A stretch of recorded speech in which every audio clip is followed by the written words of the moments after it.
cái anh line area system giờ dù hàng răng cái tới bấm ra giờ left side speaker cái nào mà cái beer cat approximate weight na 50 kilogram 50 kg gumagu weight kuda aiza geria gana kailu jutulu za raime ceiling ga harness lock telewalu za raime ge tang na ke gewa ranga tebe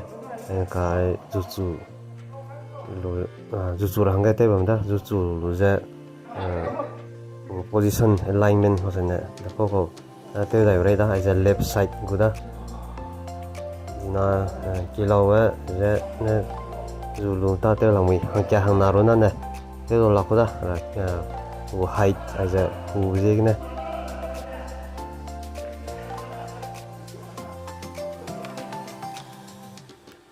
drai me le ceiling me na hang chum ham dai la wi da ge puli na drai ma kalu da po speaker bung za line system za zu hang da ka left side me pi zu hang lam wi te loya wang hanga chaina hat kai bre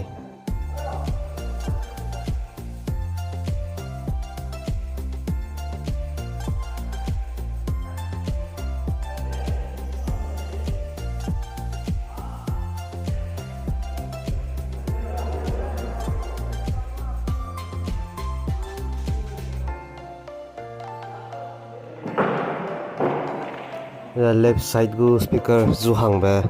priya poninge daw hanga ka zu hang hanga daw da drai me bambau ne khen tip kai lu kan suk pa kangang ba kang kum ba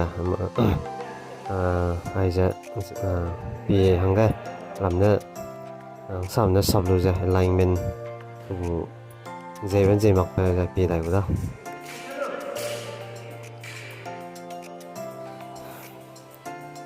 aizna right side me pida ali ja zu hang changda nan rei ne khen tip kalu ke loi jaina kan sambe pida da ka ne he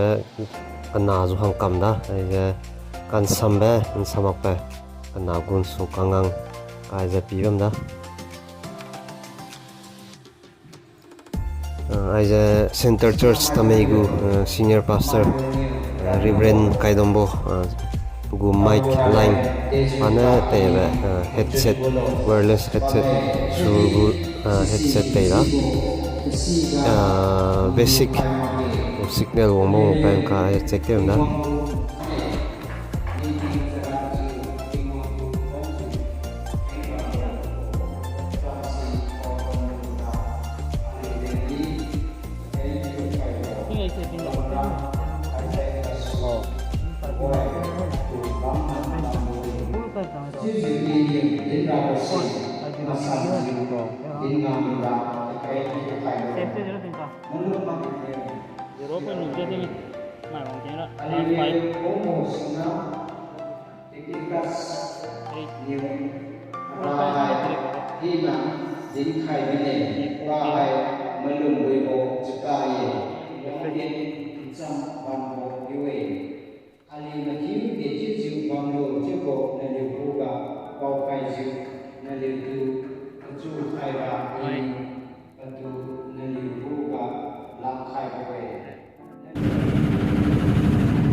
aizna asok lilen gu digital generator power rating jana 30 kVA 25,000 watt gu PA system sound system te surplaza te luiva generator da digital generator na raki di to na generator di va ve ge bang da ni light masanya sound da ba te ro yam hangga